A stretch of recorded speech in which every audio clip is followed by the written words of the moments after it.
गुरु प्यारी साध संगत जी, राधा स्वामी जी।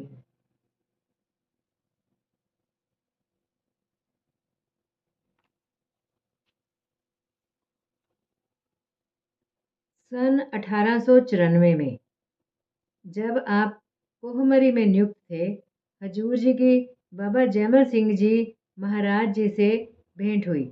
उस वक्त से हजूर जी के जीवन का एक नया अध्याय प्रारंभ हो गया। इस बात का संकेत बहुत पहले ही पेशावर के एक पहुंचे हुए फकीर बाबा काहन ने दिया था। जब हजूर जी नौशहरा में नियुक्त थे तो इतवार के दिन अफसर उससे मिलने जाते थे। वह सदा मस्ती और तल्लीनता की अवस्था में रहता था। लोगों को अपने पास बैठने नहीं देता था और कई बार आने वालों को गालियां देकर अथवा छड़ी से डराकर भगा देता था। लेकिन हजूर जी जब कभी उससे मिलने जाते तो वह बहुत आदर और प्रेम के साथ पेश आता। हजूर जी भी उसकी इज्जत करते थे और उसे जिस चीज़ की भी ज़रूरत होती लाकर देते थे। एक बार हजूर ब्लैक माउंटेन की लड़ाई से लौटकर 1 महीने की छुट्टी पर घर जा रहे थे। आपके पास करीब 2,000 रुपये थे। रास्ते में बाबा काहन से मिलने के लिए पेशावर स्टेशन पर उतर पड़े। आपने देखा कि बाबा काहन पहले ही स्टेशन पर खड़ा है। पूछने पर बोला, आज हमारी सरकार को आना था, सोचा कि चलो खुद ही स्टेशन जाकर ले आए। हजूर जी को बड़े आदर व प्रेम के साथ अपने निवास स्थान पर ले गया। बड़ी देर तक बातें करता रहा। फिर विदा लेते समय हजूर जी ने उसे 5 रुपये भेंट किए। वह कहने लगा, मैं तो पूरे 20 लूँगा, सफ़ेद सफ़ेद व गोल गोल। हजूर जी ने हंसकर फरमाया, बाबा अब तुम लालची हो गए हो। पहले कभी 4 कभी 5 लेते थे, आज 20 मांग रहे हो। उसने कहा, मैं लालची नहीं हूँ, धन के अनुसार ही दान होता है। तुम 2,000 लेकर आए हो, मैंने 20 मांग लिए। हजूर जी ने 20 रुपये निकाल कर उसके सामने रख दिए। उसने कहा, तुम्हें मालूम है मुझे रुपयों की ज़रूरत नहीं है। मैं चाहता हूँ कि तुम्हारी कमाई पाक और सफल हो जाए। वह रुपये अपने पास नहीं रखता था। छोटे छोटे गरीब लड़के आकर उसके कपड़ों में से रुपये निकालकर ले जाते थे। कुछ देर बाद लड़के आए और रुपये निकालकर ले गए। एक बार बहुत रात तक हजूर जी उसके पास बैठे रहे। आधी रात के बाद उसने कहा, अब तुम जाओ।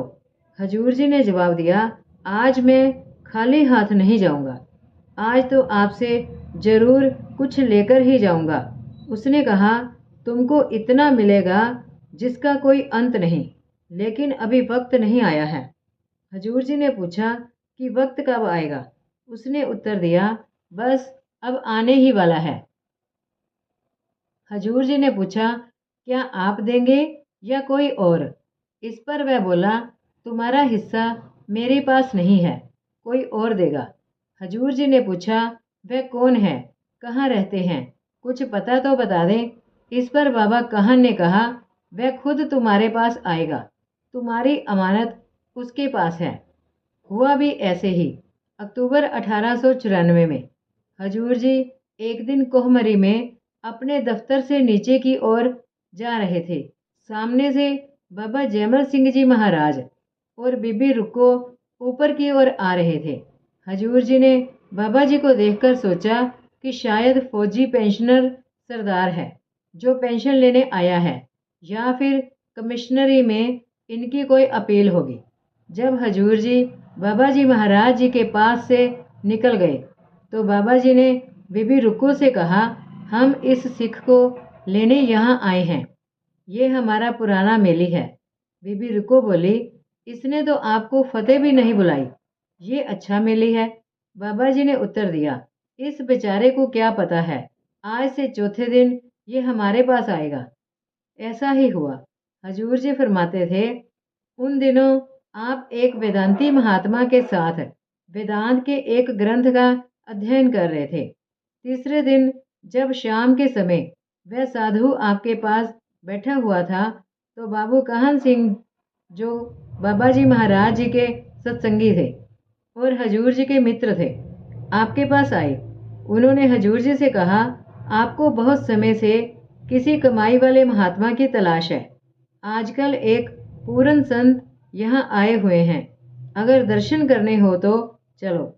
हजूर जी के पूछने पर बाबू कहन सिंह ने बताया कि वह राधा स्वामी मार्ग के संत हैं और सुरत शब्द योग के अभ्यास की शिक्षा देते हैं।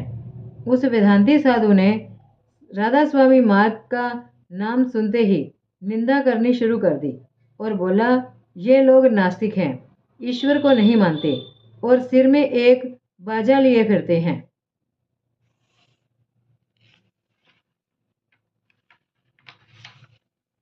इस पर हजूर जी ने कहा कि मैं इंजीनियर हूँ, मैंने तो आज तक कोई ऐसा बाजा नहीं देखा जो सिर में रखा जा सकता हो। साधु फिर भी हजूर जी को वहां जाने से रोकने की कोशिश करने लगा, परंतु उसकी बातों का कोई असर ना हुआ। दूसरे दिन हजूर जी बाबू कहन सिंह जी के साथ बाबू सुखदयाल जी सत्संगी की बैठक में गए, जहां बाबा जी महाराज ठहरे हुए थे। 3-4 दिन हजूर जी ने सत्संग सुने, कई सवाल पूछे और हजूर जी को विश्वास हो गया कि यही सच्चा मार्ग है। हजूर जी फरमाते थे कि 3-4 दिन के सत्संग से मेरे 20-25 वर्ष के जितने भी संकल्प विकल्प थे सब दूर हो गए।